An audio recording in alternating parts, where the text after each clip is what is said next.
I don't have the live yet. There it is. So we're back this morning, Wednesday, February 25th, 2026 in-house transportation. And in the big bill, there's some transfer of monies, mostly FEMA and some adjustments, but related to the central garage. But that isn't really necessarily our full focus today. We know that that's out there, but we're also very interested in the committee on where the project is at. We all did get to view the District 8 garage that was built up in Swanton. And there was lessons learned and pieces done. And so we're looking for an update on Central Garage and timeline and all the wonderful features and pieces. What does $24 million build you these days? Welcome back to committee and good to see you again. Thank you. So for the record, my name is Jana Morse. I'm the Director of Administration for the Agency of Transportation. And there we go. And with me, I have Brad McAvoy, Facilities Manager. I'm going to turn half of this presentation over to him, but I just wanted to give a quick overview of where we're at with the project right now. And then Brad's going to talk about the design and the renderings for the future location. And I'll be back to talk about funding and financing and all of the cool stuff that's happening with our planning related to the current Route 302 location, which we will be vacating. So we were successful with advancing with a preferred contractor, and we've signed a contract for the new facility, the Payne Turnpike project. So we've broken this project, the Central Garage relocation project, down into two different phases. We have the Payne Turnpike project, and then we have the Route 302 mitigation project. And that's very intentional on our part because of the nature of the funding that we received for the projects. We were awarded and accepted a fixed cost offer from FEMA recently to the tune of about, well, I'll get into this a little bit later, but to the tune of about $25 million. And some of that is PA or public assistance money, and some of it is hazard mitigation money, which comes with some strings attached. So we were successful in separating those two projects. So the funding for Payne Turnpike is not contingent upon the work that needs to be done, the further mitigation analysis and assessment that would need to be done by the environmental teams for the Route 302 project, the mitigation project. So we are able to advance in a much quicker manner on the Payne Turnpike rebuild, which is incredible because our teams have been navigating, working in their current flooded environment and the post-flood minor things that we've done to make it habitable for them for several years now. And this new building is going to be just fantastic for them. So we have our contractors in place. We're going to be kicking off work next week. So officially on the 2nd, I believe, March 2nd is our kickoff date.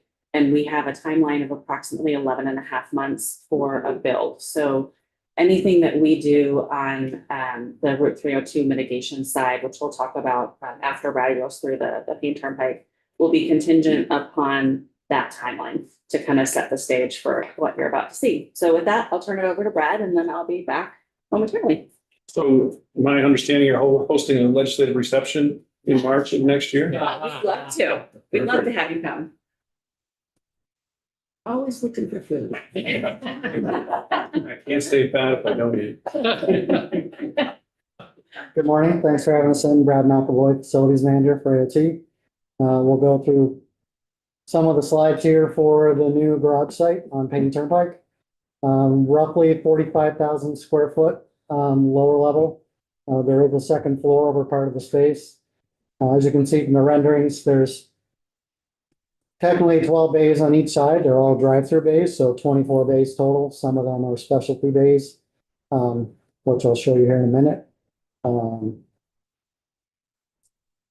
This is kind of the overall view of the garage. Two separate wings, like I said, 12 bays per side. The south end, we're going to start first because that's where the majority of our cuts and fills are going to come out of and work our way north. So we kind of phasing it in three separate areas: South Bay, Central Area, Office Core, Part Storage, and then the North Bay. We'll go through there, but as you can kind of see on the end, there is a dedicated welding bay. There's a dedicated EV charging, working on EV vehicle dedicated bay. There's a wash bay on the other end. There is a new 5-ton crane that'll service 40 feet worth of bays, so we can service actually 6 bays on that for engine poles or other items where we're gonna need a rugged crane, not servicing the whole building, but they can focus their efforts on the fleet based on what the need is. Kind of, Is that those dark black lines? Or is that your beam that you got going down through there on? it's actually on this end, see, there's a 5-ton Okay. crane out right there, it'll service on those bays there, and it can slide back and forth. What's the other ones? Is that just showing part of the roof line? That's Roof a line? wash bay on the end. Okay. It's my picture show up there. You can kind of see in the front of the building, which from the Payne Turnpike side will actually be the back of the building. We have office space, there's a dedicated training room for staff, focus and breakout rooms, dedicated lunchroom, locker rooms, showers. Very large open part storage where they can use forklift to be open shelving. We can get up significant level. Everything will be nice, wide open, storage. Parts will be easily laid out. So which one? We did District 8 last year, okay, so is this similar to what we saw? It's similar, but the central garage has got a lot more specialty type items like welding, a lot of things that weren't considered on the other day. Okay, so. And a much more significant office portion function. Okay, so the two things that I remember from the District 8 one was a brine, huge brine building. And then like a dedicated, I don't know, I heard you say EV charge station. So Does this similar? as part of this project, since there will be no true maintenance activities happening out there, just fleet maintenance, there won't be any blind making facility there. Okay, There will be, like I said, an EV charging bay where they can work on EV vehicles as part of our fleet. And there will be EV charging on site. Okay. There'll be a level 3 charger, Okay. 2 level 2s, and we also have build out for future EVs as well okay, as part of our vehicles coming in to get work done. okay. It is kind of a funny thing. The central garage does the maintenance for the entire fleet, Yeah. but they're not maintenance. Maintenance is the plowing of the roads, and that is in the district garages. Yeah. So it is funny, we're gonna do all the maintenance in the central garage, but we don't do maintenance in the central garage. There are regional garages, but any of the big outfits, English putting on words. the chassis, It all of happens. that work would happen here, yes. Instead of having a different word, we need a word to mean multiple things in English. Representative Pouch is up next, and Do Representative you do White. painting or no painting here? I don't believe they do any painting now. And can you remind us how many AOT employees are will be stationed here? Jane and I do help, but I believe there's around 25 full-time out of the garage between dedicated mechanics, office staff, support staff. So I'll go to the next slide. This is kind of the upper level where there is some office space, dedicated supervisor and space upstairs, additional restrooms, 2 separate larger storage rooms for light duty items, some of the lighter weight things that they don't want to access a lot downstairs. Then if you can see kind of at the top of the screen, in the middle, the yellowish color, that's all open mezzanine to down below where they can see down into the part storage from up above. With the supervisors upstairs, they can still get a view of everything down below. It's in a big open glass view where you can see all the way. It'll be a corridor, you'll be able to see down through, it is protected. About from the office parts, so they see all down. Not from the actual offices, but the majority of the parts people will all be located downstairs. This building will have, similar to Swanton, we were very happy with our pellet boiler systems up there. There'll be 3 dedicated pellet boilers here. Swanton, which you saw, was an 18-ton silo, the new site, bigger building, more square footage. It's a 28-ton silo. All of the office space and upstairs and downstairs will be all heat pumps and heat recovery units. So no fossil fuels for any of our primary sources at this site, other than the backup generator, which will be diesel. Is there a conference room area or you want to have meetings? So downstairs on the front, this room Oh, here that on purple the purple, Okay, that's a dedicated training space. Yeah, Okay. that'll be upfit with Teams devices, conference room set up so they can do trainings. Okay, I think other entities, potentially other AOT groups could use that if we're short on meeting space. It's a pretty good sized training Okay. space, so. great.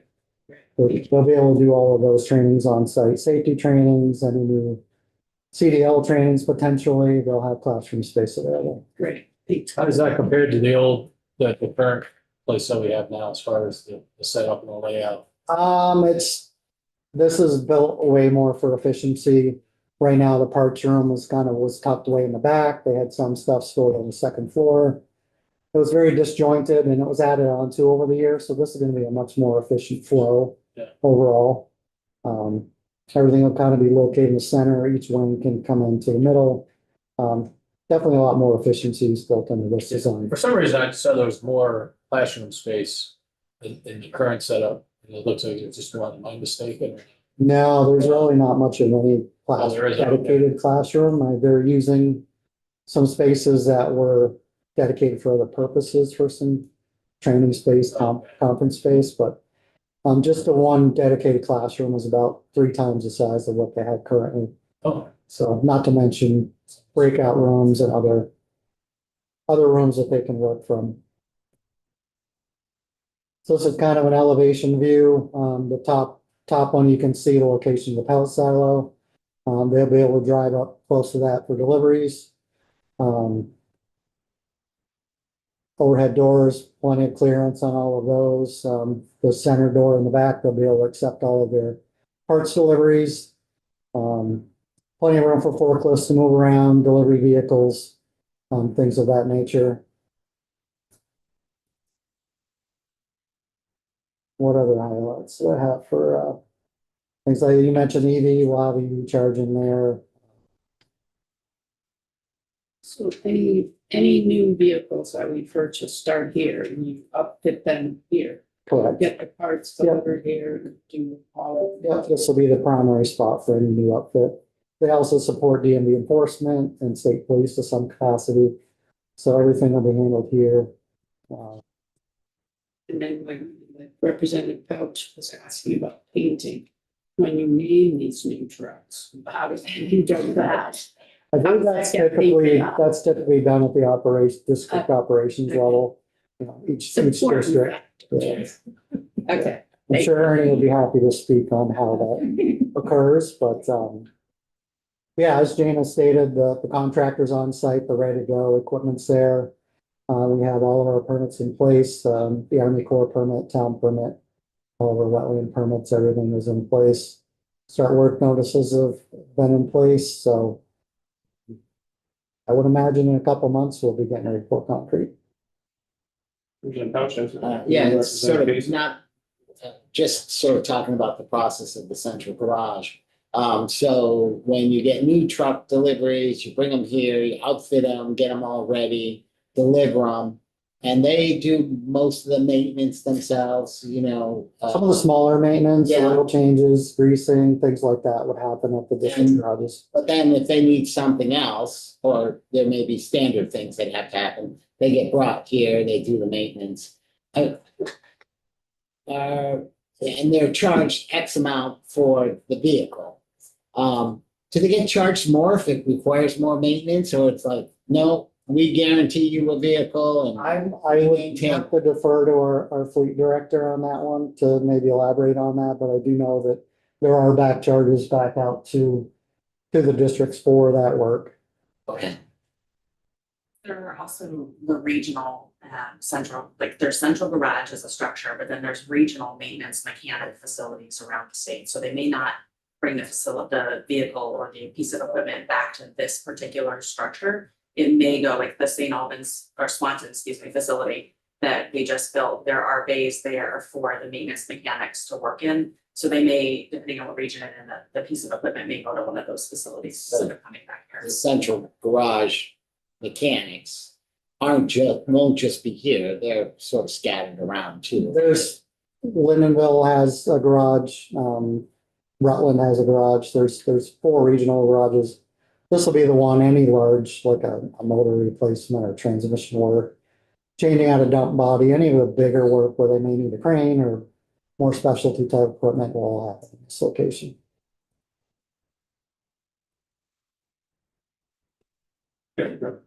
Is that, and what's the foundation? Is it gonna be frost walls, is it gonna be a slab or? Full frost walls, slab. So it's going down 8 foot then, or? Are they going I 4 foot? don't think it's quite 8 based on the borings that we had done. It's a pretty solid ground there, but we will have radiant slab throughout all the garage bays as well, so. What's the pitch in the, am I seeing the pitch in the foundation there? There's a 1 foot step between garage wings. So is that for drainage? No, just a way, just to kind of save on a lot of removal of material and bringing in extra fill, because we're not sure if we'll be able to reuse it. The site up there looks flat. I don't know if you've driven by, but there's about 7 feet elevation from one end of the building to the other. So And that's why we're purposely starting on the cut in. And that's why, that's what I'm seeing right here, is this right here, so. Is that, this deal right here looks pitched. I think that's kind of the pavement edge. This slide here may represent a little better.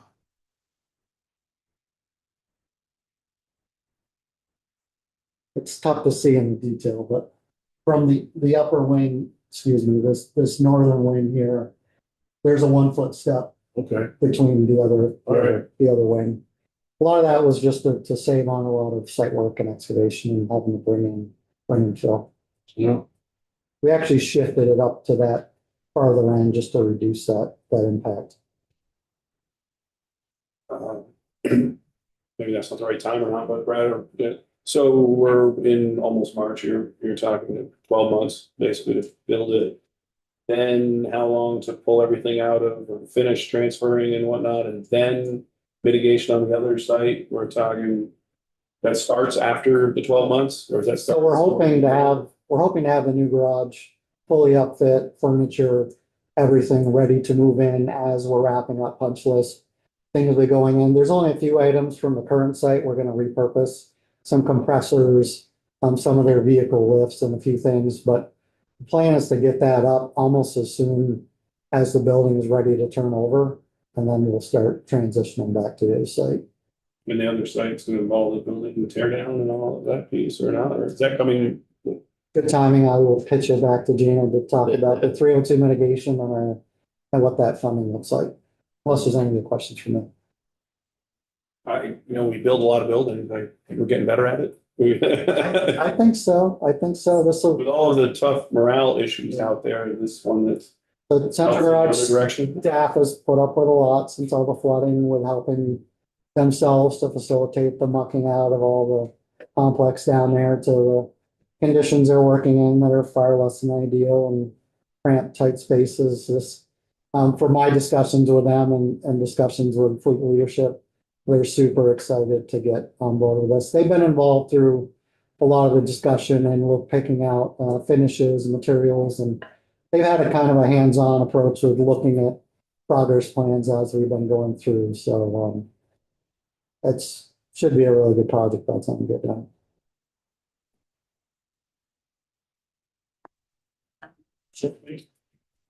So if there's any facility specific questions, I'll punt them back to Mr. McAvoy. But let's talk about funding. So the funding spread that's on the screen right now is specific to the component related to the Payne Turnpike relocation project. So we received about $25 million total in our fixed cost offer. It's broken down by the Payne Turnpike project, which totals $21.8 million. That is further broken down by a federal and a state share. So we did reach statewide a 90% federal, 10% state share for this particular event. So our 90% federal share is going to be about $18.3 million with a state match, 10% of $2.1 or $2.2 million. That state match is coming from a combined combination of the $1.3 million that we're receiving back in insurance monies and a portion of monies from what we call the AOA, or Agency of Administration FEMA Denial Fund. So we have a commitment from Agency of Administration to support the state match here. There's not going to be any transportation fund monies contributed to this project. Candace has provided this spreadsheet behind me on where exactly these monies, how they're broken out. So we use an excess receipt process where we say, hey, Agency of Administration, we have these planned expenditures. Here's the form saying this is what we're asking for commitments for. And then we have that dialogue back and forth. Essentially, AOA approves it, and then we can charge, I'm using air quotes here, we can charge to these fund codes up to the amounts specified. So there's two separate columns on the screen behind me.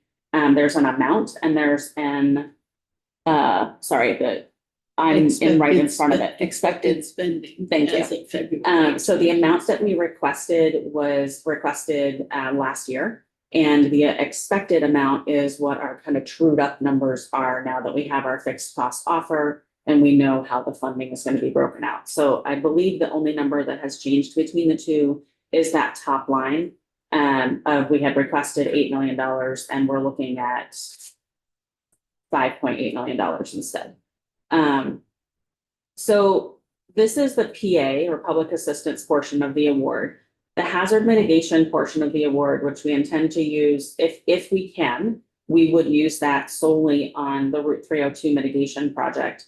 That award has contingency. So there's a full, I'm not going to know what this acronym means, but there's a full FEMA EHP review that would be required. So it has to do with environmental and historic preservation.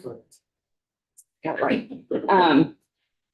That whole review process would extend our timeline significantly if we were going to try to use some of the EHP money towards the Payne Turnpike. We don't need to because the bid price, so just the base bid price for our contractor, that doesn't include permit fees, our engineering consultant, any other costs for upfit of the facility. The contracted cost for our project, just the build, is $16.9 million, give or take a couple of cents there. And then, of course, we have the additional upfit. So anything we need to order, the lifts, the equipment that we need to go maybe in the back of the, hose reels, anything that we might possibly need that doesn't come with the contract will come out of the remaining bucket. So from that 16.9 to the 21.8, that's where we have some flexibility for the upfit costs. That all has to be part of the scope of the FEMA project. So we've worked really closely with FEMA to ensure that our scoping is broad and wide enough that it can cover the relocation of the central garage team. It could, these monies could also be used for the drill crew relocation. The drill crew functionality was part of the Route 302 complex. And the VTTC functionality, which also includes Vermont Local Roads or technical training in Vermont Local Roads, was part of the Route 302 complex. However, that project, that relocation project for them was denied, so it cannot come out of this money. So I'll talk about that a little bit, maybe as part of the next slide. So just pursuant for the Payne Turnpike, this slide behind me shows what the funding pathways and the maximum amount is that we would be able to spend. Without dipping into transportation dollars. So, and we don't envision that would happen. We envision that this will all happen within the limits of the $28.8 million.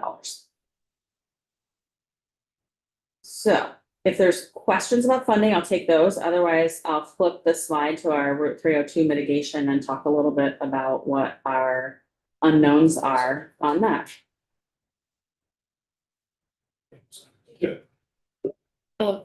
Couple questions on this slide. DMF.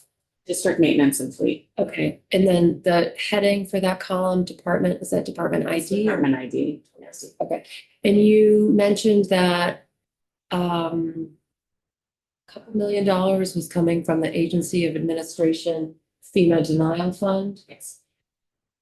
But FEMA is providing significant funding for this That's project. correct. So FEMA provides the 90% and Yeah. then we're required to come up with the state match. So that will, we're receiving $1.3 million in insurance monies that are coming back to the state. And then there will be additional monies that will be needed to cover the $2.1 million and 10% state share. So if we were to draw down the full $18.3 million of FEMA award for this project, we would need that $2.1 million in match money. And that's where the AOA FEMA denial fund comes in. And I'm just curious about the name of that fund, because it sounds like it's I might for be making it up. FEMA. It's federal, I guess, let me So it's rephrase not, that. it's not for areas that have been, like, I think about the Northeast Kingdom that was just denied FEMA. FEMA just denied their emergency declaration and Correct. so that to me says they need FEMA denial funds because they're being denied. So I'm gonna take ownership that AOA has not called it a FEMA Okay. denial fund to me. I'm simply advertising it as the FEMA denial fund, but it's this is coming from the set of monies that were appropriated in a prior year specific for FEMA matches. for matches for both federal highway and FEMA. Okay, thank you. So we are receiving some money from there. I don't have the numbers on that. If anyone would like further information on the FHWA portion or Federal Highway Administration, we are receiving some match money through AOA for our federal aid projects related emergency response projects. There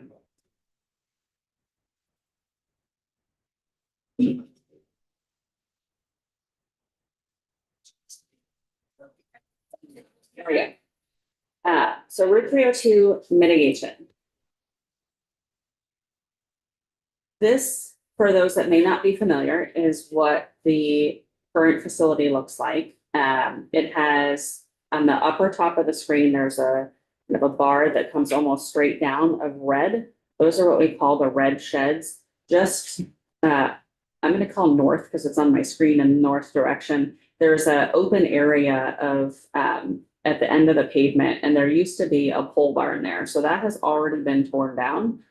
So when we're looking at Route 302 mitigation, this is where we have an opportunity once our staff is no longer located here, to think about what this could look like. How can we rehabilitate the site? What are some considerations that we need to take? Can the state do some of the work? Should V-Trans be doing some of the work? These are all questions that we're navigating right now. This would be considered a second phase in our recovery efforts to focus on the Route 302 mitigation. There is some work that we're doing in parallel, but we need to make sure that we keep these projects very defined and very separate because of the work and the commitments that we've made with FEMA. We would not want to jeopardize that $21 million that we have in hand for the Payne Turnpike project by going down a path that is not in alignment with the work and the scope that we have. So the way that we've left it with FEMA right now is we need to focus all of our efforts on Payne Turnpike. We need to make sure that we get that facility built there. We need to relocate our staff out of this temporary property. We only have, and this could be easily mitigated, I believe, but we only have fire safety permits for occupancy for a period of time under the temporary upfit that we've been able to do at the existing location. So our priority is employee safety and relocation. With that, we can start to do a couple of things on the Route 302 site. So at the bottom of my screen, you'll see Partridge Farm Road runs across the side and then Berry Montpelier Road runs up and down. There's a little parking lot in that area. And that's the first piece of work that we'll be doing for mitigation for the property that we own will be removal of that parking lot in May of 2026, this year, May of 26. And then at that point, we're almost in limbo. The only other thing that we could potentially do is something with the Vermont Local Roads and Vermont Technical Training Center. So you'll see that Google Maps has done a great job of naming some of these buildings for me. So the one that says Vermont Local Roads is the only facility there that's not currently in some sort of temporary use. But we need to be careful what we do with and what decisions we make in order to be able to utilize the hazard mitigation funding. So is there a brick building here in here is that shown on the screen anymore? That's the one she's discussing. Right now. That's the one, the Vermont Little Road, that's the brick, there's like a house, beautiful. The front of that you can see from the Berry Montpelier Yes. Road. Yeah, Okay. so this is the brick building. Okay. The current use, so there is staff that are working out of the green roof building on the side, the right hand. Here. On the green roof building, there are staff working out of there. We have some storage occurring in the current V-Trans Central Garage main building. This is what used to be a storage shed. This has been upfit, so it is actually warm storage, not cold storage. And this is where a lot of our work is occurring right now. And then there is some storage of I wouldn't want to say non-essential, but non-critical items are occurring in the red shed. So it might be some things that are only used seasonally, like tires, but they are protected and they just don't fit in maybe another space right now. Representative Burke has got, and then Representative Keith. It looks, that's on a hill, right, up there? I mean, what I'm asking is, that site is not, adaptable for a floodplain. The current location? Yeah. And Um, you're saying you're doing mitigation there, and I just wondered if, I see it's by the brook, the It Stevens is, branch. yeah, the Pond Brook runs through it and then the Stevens branch as well. We haven't made a determination on what our next steps are going to be. Both because we want to understand what the funding mechanisms are. We need to understand what the timing is, and we know we can't do anything other than that parking lot removal really for at least a year. Because we have to move our people off the site. So we started some preliminary engineering dialogue to say, what are our options? What would the scenario be where we took all of the facilities down? And then partnering that with a funding stream, like how does that look? What is that going to cost? Will it be state funded? Is there any federal dollars available for that? Is it best for us to do it? Is there another entity that maybe should be involved? I'm not a brownfields expert, and I'm certainly not a hazardous mitigation expert. So as part of the dialogue here, it's the what ifs. Can we take a portion of land? Can we take a little bit more? And how does that affect the flow of the river and the water? Yeah, that's what I was wondering. Floodplains. Is it, I think that's on a hill, is that on a hill, that might not be appropriate for.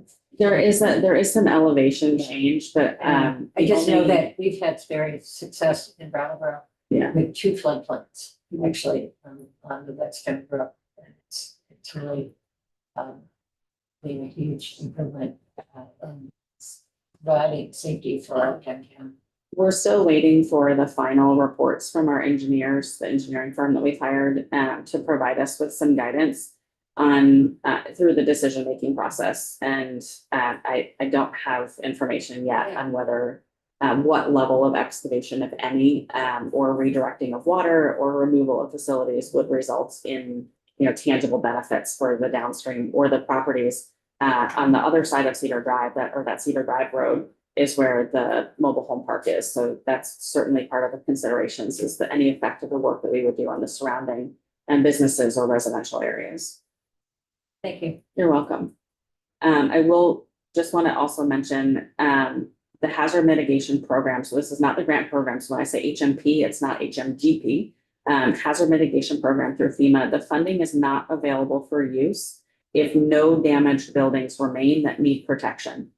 So if we take all of the facilities off, then our understanding is we are not eligible to use that $4 million and change of FEMA hazard mitigation program money because there's no protection of property occurring.